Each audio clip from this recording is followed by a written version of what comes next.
Mes chers amis, merci d'être venus si nombreux. Merci de votre confiance, merci de votre enthousiasme, merci de votre force.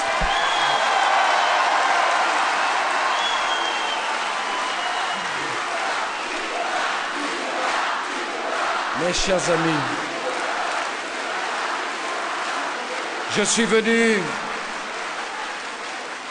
venu pour vous parler de la France forte que nous allons construire ensemble pour les 5 années qui viennent. Cette France forte, je veux le dire ici, c'est une France qui est suffisamment confiante dans son identité,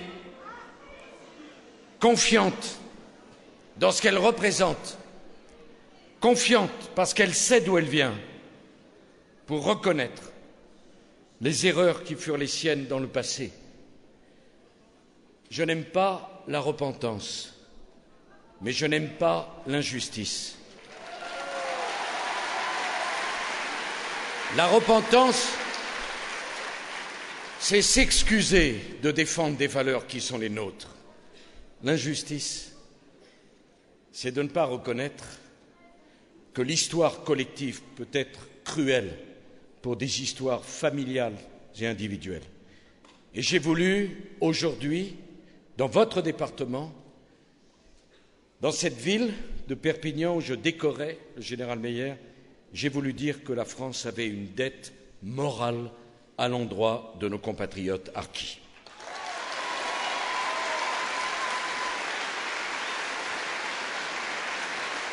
J'ai voulu dire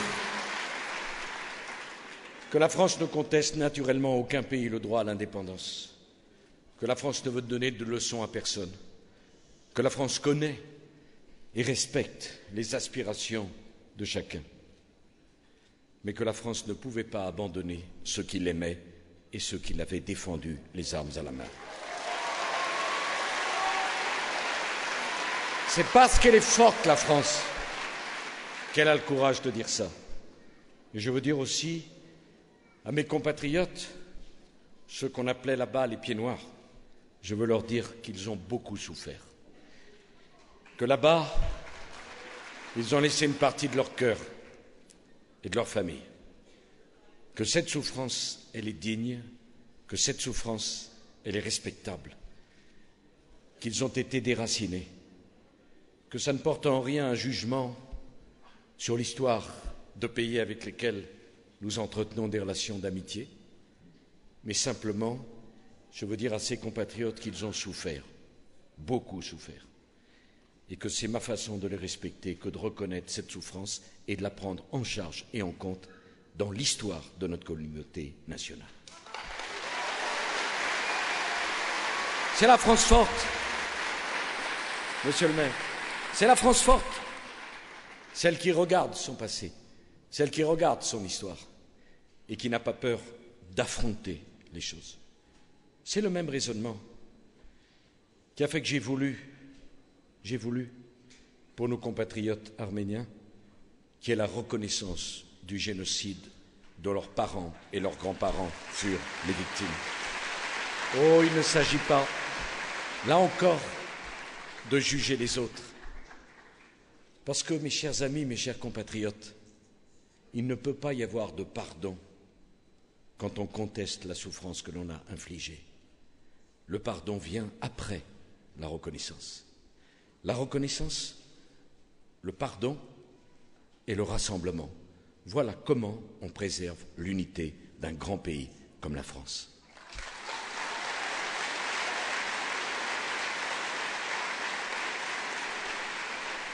Et là encore, je veux vous parler franchement. La France vient de loin. La France a un rôle particulier dans le monde.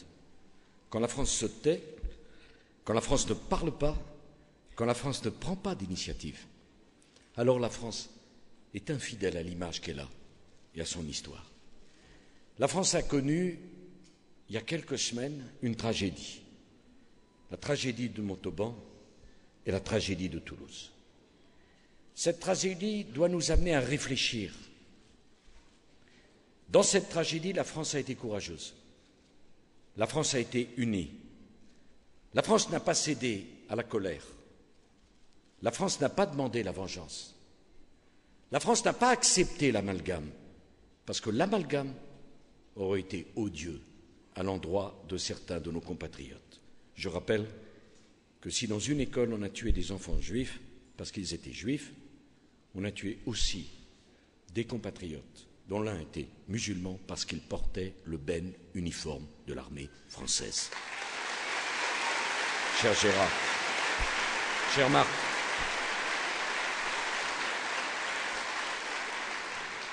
mais je veux dire que face à cette tragédie, mon devoir de chef de l'État, c'était de rendre hommage aux policiers, aux forces de l'ordre, qui ont fait un travail remarquable. Et je n'accepte pas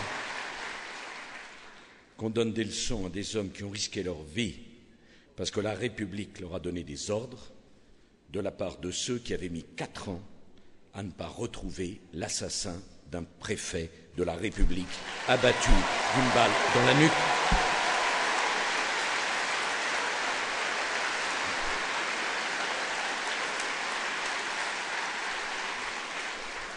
Cette tragédie, car ce fut une tragédie, doit nous amener à nous interroger. La France est une démocratie. La liberté et la liberté d'opinion fait partie de nos principes. Mais il y a des opinions qui sont des menaces, qui ne sont donc pas des opinions. Il y a des idées qui sont contraires aux valeurs de la République, qui ne sont donc pas des idées. En tout cas, nous n'en voulons pas sur le sol de la République. Les démocraties doivent se défendre. Les démocraties doivent faire respecter la sécurité. Les démocraties ne doivent pas, parce qu'elles sont démocraties, accepter tout et n'importe quoi. C'est parce que nous sommes une démocratie que nous voulons que désormais ceux qui iront sur des sites Internet consulter des sites qui font l'apologie des idées terroristes soient considérés comme des complices des terroristes, de la même façon que lorsqu'on consulte des sites pédophiles, on est considéré comme des complices des pédophiles. La France reconnaît le droit naturellement de circuler, de voyager. Mais la France forte dit que ce n'est pas parce qu'on est jeune, qu'on habite certains quartiers, que l'on a le droit d'aller dans des pays suivre des enseignements qui font l'apologie du terrorisme, quand on n'a rien à faire pour des raisons familiales, rien à faire pour des raisons touristiques, rien à faire pour des raisons professionnelles. Dans certains pays, on n'y va pas, et quand on y va, on aura à rendre des comptes à la justice de la République française. C'est la France forte. J'ai dit, et je le dis ici, et Jean-Paul, tu sais combien je partage ces idées depuis longtemps, j'ai dit que l'amalgame aurait été odieux. Je me suis suffisamment battu de toutes mes forces pour que chacun puisse vivre sa foi, sa religion. Mais je le dis avec la même force. Ici, c'est la République. Et la République veut que dans les hôpitaux, hommes et femmes aient les mêmes médecins.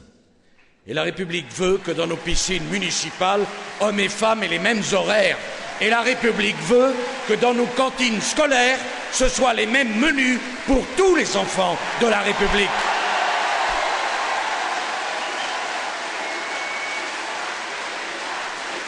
C'est la République qui tend la main, pas qui la ferme. C'est la République qui est suffisamment forte pour défendre son idéal et ses valeurs, pas pour se coucher dès qu'un extrémiste vient prononcer des propos que nous ne voulons pas entendre. Et j'assume pleinement les décisions du ministre de l'Intérieur qui a interdit la venue sur notre territoire de gens que nous ne souhaitons pas parce qu'ils défendaient des idées qui ne sont pas celles de la République française. C'est la France forte. Et la France forte, elle dit de la même façon que pour voter aux élections, il faut être un citoyen français. Et que si on veut le droit de vote, on devient un citoyen français. Et si on ne veut pas devenir un citoyen français, on en fera pas un drame, mais on ne votera pas aux élections. Voilà la République forte de la France forte. La France forte, c'est une France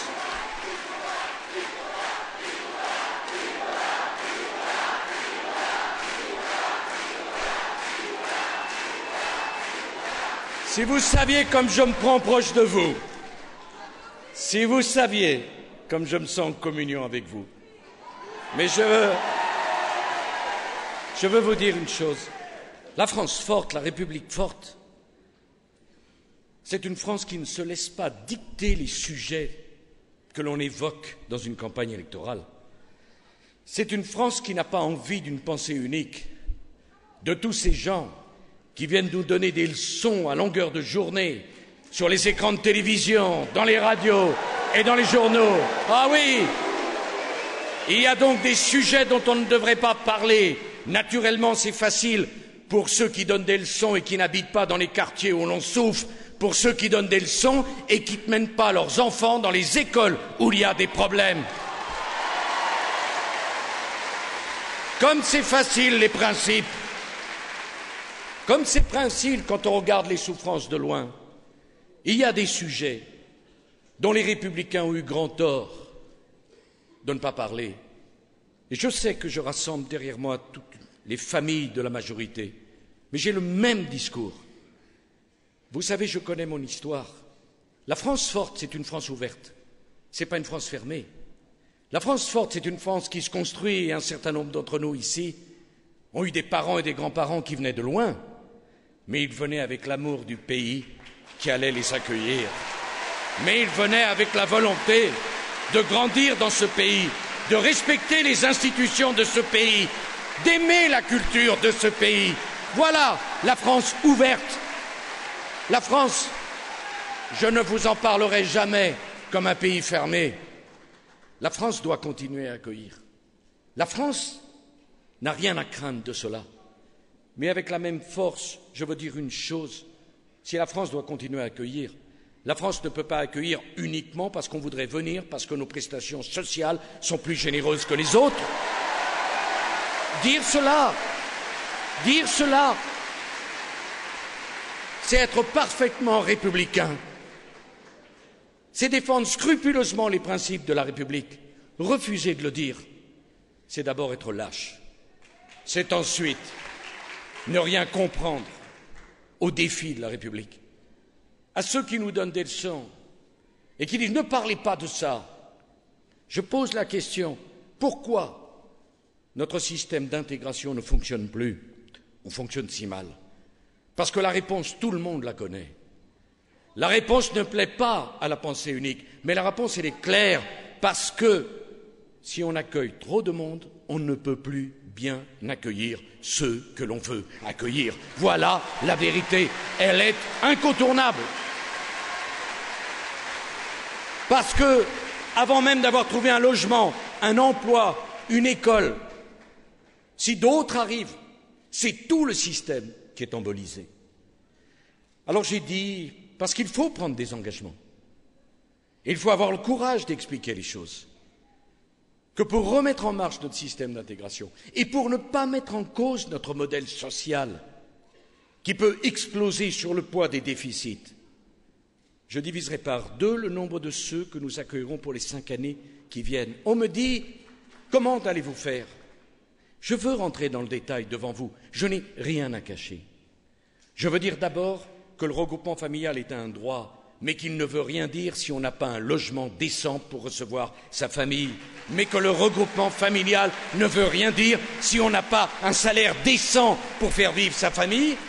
Et j'ajoute que le regroupement familial, nous ne l'autoriserons plus pour ceux qui n'auront pas pris la peine, avant de pénétrer sur le sol de France, d'apprendre le français et de connaître les valeurs de la République.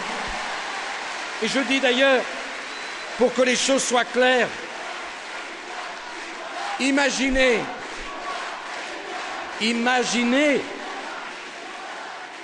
l'image que se fait un enfant de la République, la France et de ses parents, quand sa mère reste enfermée chez elle, sans parler un mot de français, et que sa mère ne peut pas comprendre le mot que va lui adresser l'instituteur ou le professeur de cet enfant. Quelle image cet enfant se fera-t-il de sa mère, de ses parents et de la société?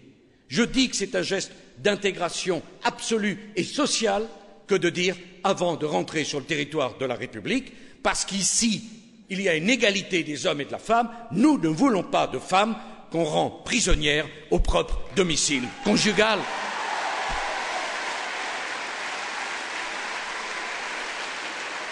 Je le dis parce que je vous dois la vérité. En France, la France que j'aime, elle est différente d'autres pays. Il y a des pays que je respecte où, avant de se faire opérer, on vérifie à l'hôpital si votre carte bleue est bien garnie.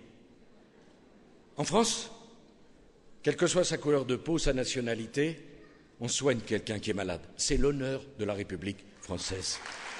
Je ne remettrai pas en cause la CMU. Je ne remettrai pas en cause l'aide médicale d'urgence. Mais je dis avec la même force que parce qu'il y a cette générosité, je demande que la carte vitale soit désormais biométrique, parce que la fraude dans un pays généreux, ce n'est pas possible. Voilà la France forte. Est-ce qu'on se comprend bien? C'est une France qui dit oui. Ce n'est pas parce qu'on est étranger qu'on n'est pas soigné. Ce n'est pas parce qu'on a une couleur de peau différente qu'on n'est pas soigné. Ce n'est pas parce qu'on est pauvre qu'on n'est pas soigné. Mais parce que la France forte est un pays généreux, la France exige la lutte contre les fraudes. On ne se repasse pas sa carte vitale dans une même famille ou entre amis. La France forte, c'est une France qui n'aime pas les injustices. Et j'attends avec intérêt le débat sur la justice. Qu'est-ce qui est juste et qu'est-ce qui est injuste? Oui, sont injustes des rémunérations exorbitantes. Elles m'ont choqué. Mais ce qui est injuste aussi, c'est que celui qui n'a jamais travaillé, jamais cotisé, gagne autant, voire plus, que celui qui a travaillé et que celui qui a cotisé. Voilà l'injustice. L'injustice en haut et l'injustice en bas. Les deux injustices, la France forte veut les combattre. Et je considère donc que quand on vient sur le territoire de la République française, pour bénéficier du minimum vieillesse comme du RSA, il faudra 10 ans de présence et 5 ans de cotisation, parce que c'est le travail des Français. Vous voyez la différence? Certains qui vous parlent de migration vous en parlent pour vous faire peur, en vous demandant de détester l'autre, de le rejeter. Moi, je vous en parle en disant nos principes doivent être respectés par tout le monde. Nos principes d'ouverture et de droit, comme nos principes de fermeté et d'autorité. Je veux dire cela parce que il m'a toujours semblé injuste que lorsqu'on est au chômage, on soit condamné à rester chez soi, à attendre, à envoyer des centaines de curriculum vitae et à perdre chaque fois un peu plus de confiance quand on reçoit le curriculum vitae avec un désolé. Je veux reconnaître à chacun un droit nouveau, un droit à la formation professionnelle. Je veux m'en expliquer devant vous. La femme, la mère de famille, qui a choisi de consacrer sa vie à éduquer ses enfants, elle a le droit. On ne va pas le lui reprocher. Mais cette femme, le jour où elle veut reprendre une activité professionnelle, vous savez, au tournant de la vie, ce moment extraordinaire, où pendant des années vous avez un ange qui n'attend qu'une seule chose, c'est que vous alliez le chercher à l'école. Et puis tout d'un coup, sans prévenir, il vous dit « Attends-moi de l'autre côté de la rue. Ah, je vois que c'est du vécu. Je vois qu'on a des souvenirs communs. » Vous savez, cet enfant qui attendait sa mère avec le goûter, puis qui tout d'un coup dit « Non, te montre pas trop, parce que... » Ce jour-là, cette femme veut reprendre une activité professionnelle. Je le dis, si la société ne l'accompagne pas pour retrouver de la confiance, ne lui offre pas la chance d'une formation professionnelle, quelle chance a-t-elle de trouver un emploi? Rien. Les enfants partent et elle reste. Je pense à cet homme ou à cette femme qui a dépassé les 50 ans, qui n'y est pour rien dans un licenciement économique, parce qu'il n'y a plus de carnet de commande, parce que le métier n'existe plus. Celui-là, qu'est-ce qu'on lui offre comme perspective? Aller déprimer chez lui? Moi, je veux qu'on lui offre la perspective d'un nouveau métier, Quand les dames de Le Jabi m'ont appelé au secours, Le Jabi, le textile, l'une d'entre elles, Arlette, m'a dit 37 ans dans le textile, 57 ans, qu'est-ce que je vais faire? Elle ne voulait pas changer de métier, elle voulait rester à Yssingeaux dans l'Haute-Loire. J'ai dit, Arlette, réfléchissez, on va vous apprendre un nouveau métier. Vous allez rester à Yssingeaux. Aujourd'hui, les salariés de Le Jabi sont en formation. Elles sont passées du textile à la maroquinerie. La société a bien fait d'investir sur elles, parce qu'on n'est pas fichu à 57 ans, parce qu'on a autre chose à faire à 57 ans que de déprimer ses choix en profitant de l'indemnisation avec personne qui vous fait confiance. Pareil pour le jeune. Nous tous, on n'aura pas dans nos familles que des jeunes capables de faire bac plus 18. Moi, tous mes collaborateurs sont bac plus 18. Pas moi. Pas moi. Ils ont tous fait l'ENA, Polytechnique, il y en a un qui n'a pas fait les deux. Je dis un chagrin d'amour? Non, une maladie. Bon. Mais disons, partons du principe qu'on n'aura pas tous des bêtes à concours. Il y a d'autres chemins de réussite.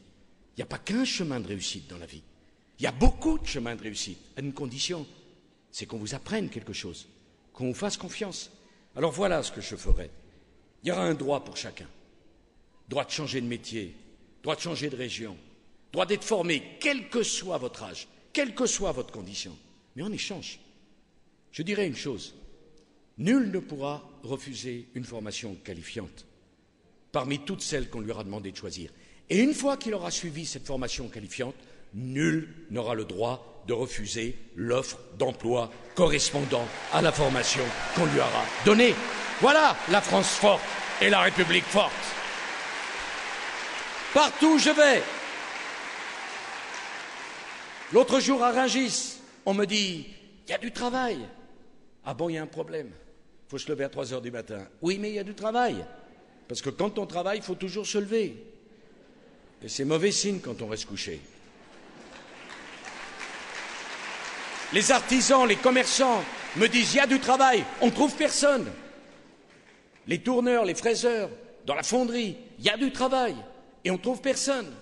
Dans le numérique, il y a du travail et on ne trouve personne. D'ailleurs, dans ce monde du numérique fantastique, je visitais ce matin, je pense qu'il faut que nous ayons le courage d'organiser un baccalauréat numérique pour tous ces jeunes passionnés d'ordinateur, passionnés d'informatique, passionnés de numérique, qui peuvent faire des vies extraordinaires dans cette direction sans forcément être les champions du monde au moment du baccalauréat.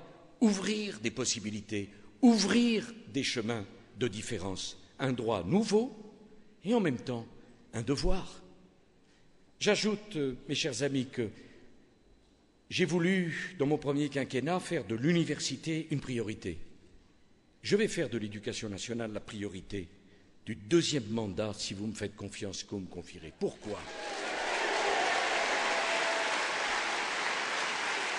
C'est à vous que je veux parler. C'est à vous, à chacun d'entre vous, à chaque famille que je veux m'adresser. Il y a 750 000 enfants qui arrivent par génération, chaque année. 12 millions dans notre éducation. Et sur les 750 000, rendez-vous compte, il y en a 100 000 qui n'arrivent pas à s'épanouir dans la classe. Certains sont dyslexiques. Comment voulez-vous réussir? Certains ont des problèmes sociaux, psychologiques, familiaux. 100 000. Si ces enfants, qui peuvent être les vôtres, les miens, on ne les prend pas par la main, on ne les détecte pas tout de suite, c'est-à-dire entre la maternelle et le primaire, c'est-à-dire au CP, leurs problèmes, et qu'on ne rassemble pas autour de chaque enfant, parce que chaque enfant qui se noie, c'est un enfant de la République, et que si on ne l'aide pas, à ce moment-là, ce sont ces enfants qui deviennent des jeunes incontrôlables à 20 ans, déscolarisés et dans la rue. Voilà la réalité. Notre devoir est de nous en occuper dès la maternelle et dès la petite enfance. Je propose que tous les maires et tous les directeurs d'école président un conseil. Ce conseil détectera dans chaque école les problèmes de chaque enfant.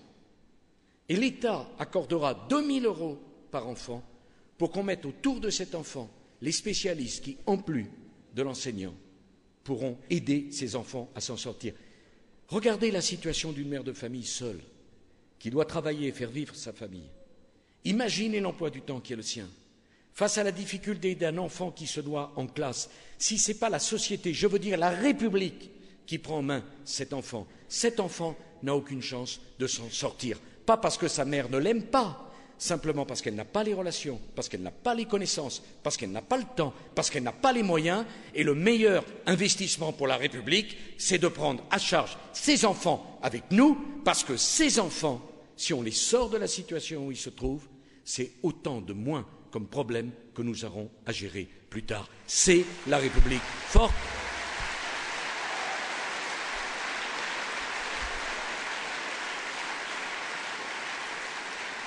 Mes chers amis, la France, ce débat politique, cette campagne électorale, elle doit être faite en vérité. Je vous demande de considérer que ce rendez-vous est historique. Et je vais essayer de vous le faire comprendre. Bien sûr, tous ceux qui se présentent à une élection vous diront qu'elle est importante. Cette fois-ci, ce n'est pas important, c'est historique.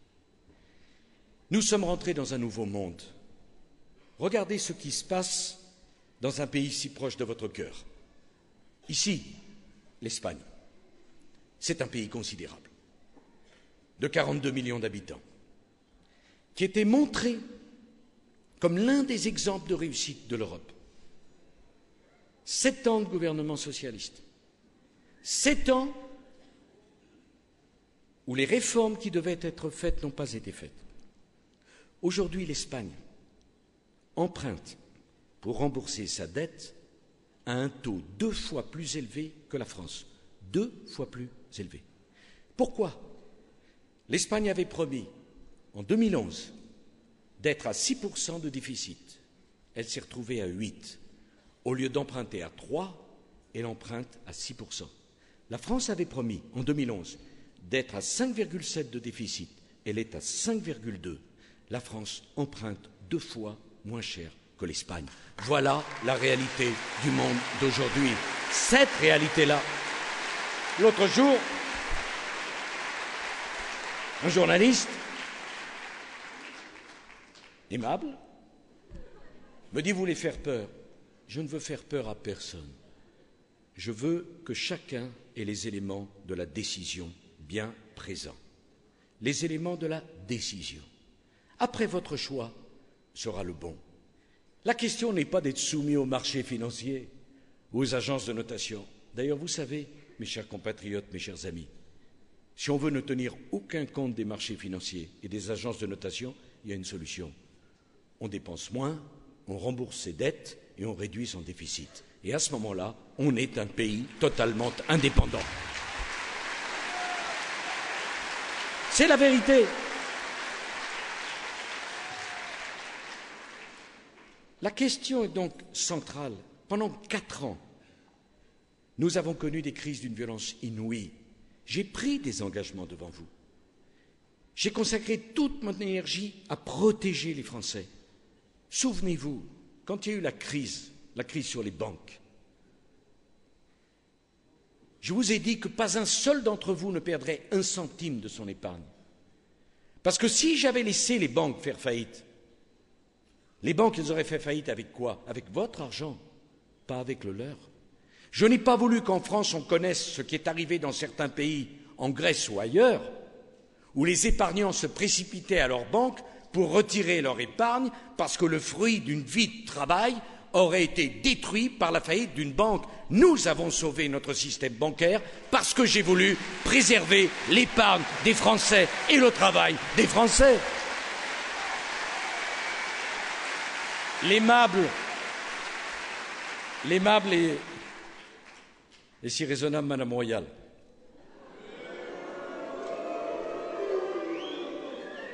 Imaginez qu'elle ait été présidente en 2007. Imaginez qu'elle ait eu à gérer la moitié des crises que nous avons connues. Avec le sens de la mesure qui est toujours le sien, quand j'ai fait le plan de sauvetage des banques, elle n'a pas eu de mots assez durs contre moi. Imaginez aujourd'hui qu'on n'ait pas sauvé nos banques, qu'un certain nombre de centaines de milliers, voire de millions d'épargnants aient été ruinés. Que dirait cette dame? Que dirait le Parti socialiste aujourd'hui? Qui serait le coupable? Qui serait accusé d'irresponsabilité? Mais je veux vous dire autre chose. Il y a 2 ans, j'ai affronté votre mauvaise humeur, je le sais, avec la réforme des retraites. Et d'ailleurs, qui aurait pu être de bonne humeur? Non. Bon, d'accord, merci.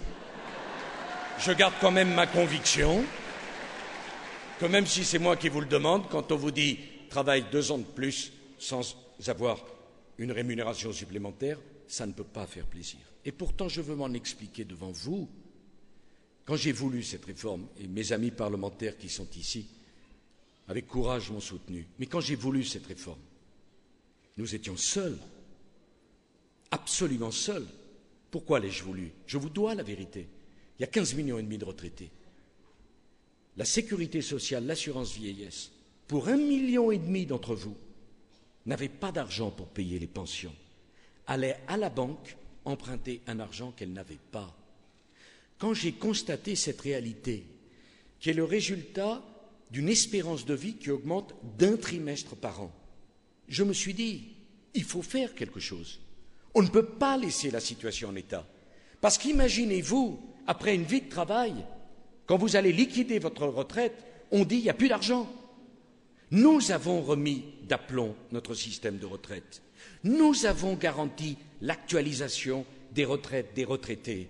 Et j'ai indiqué qu'au 1er juillet prochain, la retraite, au lieu d'être versée le 8 du mois, sera versée le 1er de chaque mois, parce que c'est scandaleux que l'État fasse sa trésorerie sur le compte des retraités. Mais c'est possible, parce que nous avons fait la réforme. En Irlande, ils ont baissé les retraites. Au Portugal, ils ont diminué les retraites. En Espagne, ils ont diminué les retraites. En Grèce, ils ont diminué les retraites. J'ai épargné cela à la France parce que pendant que j'affrontais les manifestations et les manifestants, les autres nous regardaient. Mais aujourd'hui, tous les retraités savent que leur retraite sera payée et que leur pouvoir d'achat sera garanti. Voilà le choix que j'ai voulu pour la France. C'est la vérité. Enfin, j'ai voulu parler de l'Europe. Mais toute ma vie, j'étais un combattant de l'Europe. Toute ma vie. Parce que je pense que ce que nous ont légué nos parents de plus précieux, c'est l'amitié entre la France et l'Allemagne. Je suis né dans une famille élevée par mon grand-père et je sais parfaitement comment mon grand-père, que j'adorais, et qui avait connu la Première Guerre et la Seconde Guerre mondiale, appelait les Allemands. Et ici, je suis sûr qu'il y a bien des familles où on n'a pas oublié. Eh bien, cette génération qui avait eu peur, qui a tant souffert, a accepté, a compris l'importance de la réconciliation. Jamais vous ne m'entendrez prononcer un mot contre l'Allemagne, parce que l'amitié entre la France et l'Allemagne, c'est la chose la plus importante pour des pays qui se sont affrontés avec une violence inouïe au siècle dernier. On n'a pas le droit de toucher à cela. Mais l'amitié, c'est quoi? C'est l'Europe. C'est parce que des génies ont fait l'Europe qu'au lieu de se combattre, on bâtit ensemble. Mais l'Européen que je suis n'accepte pas que l'Europe trahisse l'idéal des pères fondateurs. C'était quoi l'idéal des pères fondateurs? C'est un idéal humaniste. On a fait l'Europe pour être plus fort, pas pour être plus faible. On a fait l'Europe pour être protégé, pas pour être exposé. On a fait l'Europe pour préserver la civilisation européenne, pas pour la détruire. Sinon, on ne voulait pas de l'Europe. On a fait l'Europe pour reconnaître que notre Europe, et notamment la France, a des racines et que ces racines sont des racines chrétiennes. Il suffit de voir le long manteau d'églises et de cathédrales qui recouvrent l'ensemble de notre territoire. Comprenez-moi bien, je ne fais l'apologie d'aucune religion. Je suis un laïc fervent et combattu et convaincu. Mais nier la présence de tous ces monuments, ces cathédrales et leur importance dans l'histoire de France, c'est nier l'endroit d'où l'on vient, et si on ne sait pas l'endroit d'où l'on vient, je me demande bien comment on va trouver l'endroit où il faut aller. On ne renie pas son identité, on l'assume.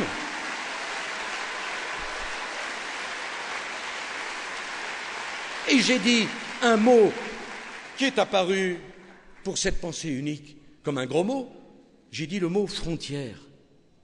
Car lorsque nous avons décidé, enfin ceux qui m'ont précédé, de faire Schengen, ce n'était pas pour abaisser nos frontières, c'était pour qu'on les défende en commun. Si certains pays d'Europe renoncent à défendre la frontière qui est devenue la frontière commune, eh bien la France dira qu'elle sortira de Schengen et qu'elle défendra par elle-même des frontières dont elle entend qu'elles soient défendues.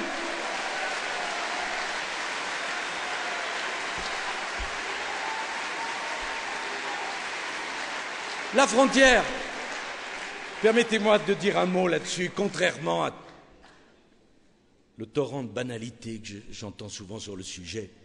La frontière n'est pas une ligne Maginot. La frontière est un élément de protection. Et un pays qui se sent protégé est un pays qui a de l'audace et qui est ouvert.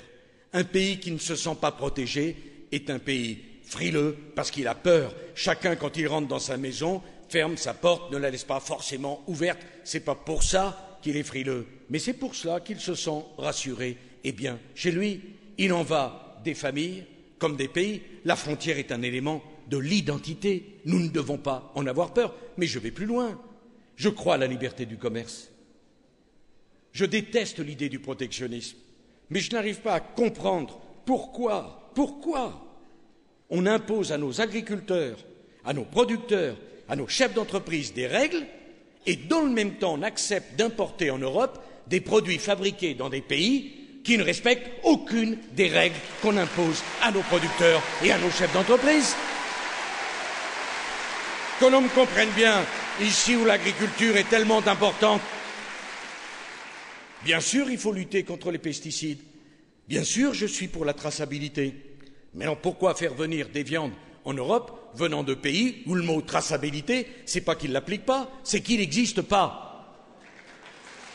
Eh bien, si dans un an, dans les négociations commerciales, nous n'avons pas obtenu la réciprocité, la France, pour ses marchés publics, ne se fournira qu'auprès d'entreprises qui continueront à produire en Europe et pas à l'extérieur de l'Europe. Et je dis pareil pour les petites entreprises. Je le dis aux élus qui sont ici. Je conteste l'idée que ce soit toujours le moins-disant qui devrait être choisi. Parce que c'est toujours la même affaire. Naturellement, le plus gros fait le prix le plus bas. Et naturellement, le petit disparaît. Et quand le petit a disparu, tiens, c'est curieux, les prix remontent. Je demande, d'ici un an, que dans les marchés publics, 20% de ces marchés publics puissent être réservés aux PME, et notamment aux PME des terroirs et des territoires concernés. Ce n'est pas du protectionnisme. C'est ce que font les autres. Et pourquoi ne le ferions-nous pas nous-mêmes? Les frontières, l'Europe, la volonté, parce que je crois plus que tout à la volonté. Et je voudrais terminer par cela et vous parler très franchement et très librement. J'ai voulu vous écrire une lettre. Je vous demande de me faire l'honneur de la lire. Cette lettre m'engage. Je n'ai pas voulu faire un livre qui vienne encombrer les rayons de nos librairies avant de partir au pilon. Je n'ai pas voulu qu'on l'écrive pour moi. Je suis capable de l'écrire moi-même. J'ai voulu mettre dans cette lettre l'expérience de 5 années. 5 années passionnantes où vous m'avez fait un grand honneur. Mais je peux vous dire que les épreuves et les crises n'ont pas manqué. J'ai voulu vous dire dans quelle direction je veux conduire la France, les conséquences que je tire de la crise. J'ai voulu vous dire qu'on ne peut pas faire comme si la crise n'était pas là, qu'on ne peut pas faire comme si le monde n'existait pas. J'ai voulu vous dire que nous avons un problème de coût du travail, que nous avons un problème de dépenses publiques, que nous avons des atouts formidables, mais que nous ne nous en tirerons pas en travaillant moins, parce qu'il faut de toute manière travailler davantage, faire des efforts et mériter la place qu'est la nôtre. Alors voilà, mes chers amis, demain, je réunirai à la Concorde beaucoup, beaucoup, beaucoup de Français. Je sens une mobilisation, je sens une volonté. Ces Français que je rassemblerai, je veux vous en dire un mot. Je veux m'adresser demain à la France silencieuse, à celle qui ne casse pas les abribus, à celle qui ne demande rien d'autre que la permission de pouvoir travailler, à celle qui a d'abord compté sur elle-même pour réussir et construire sa vie, à celle qui aime sa famille, qui aime son terroir, qui aime son pays, à celle qui ne prend pas les micros, et d'ailleurs à celle à qui on ne demande jamais son avis, à celle qui se dit « Tiens, c'est curieux, tous ces sondages, on ne m'a jamais interrogé moi-même », à celle qui ne se reconnaît pas dans la représentation que l'on fait d'elle. Je veux parler à cette majorité silencieuse du peuple français pour lui dire « C'est votre moment, c'est maintenant, c'est vous qui choisirez. Gardez votre liberté, ne vous laissez pas imposer votre choix. Soyons nombreux et c'est nous qui ferons la victoire. C'est nous qui déciderons des valeurs, des idées et de la France forte. Vive la République et vive la France!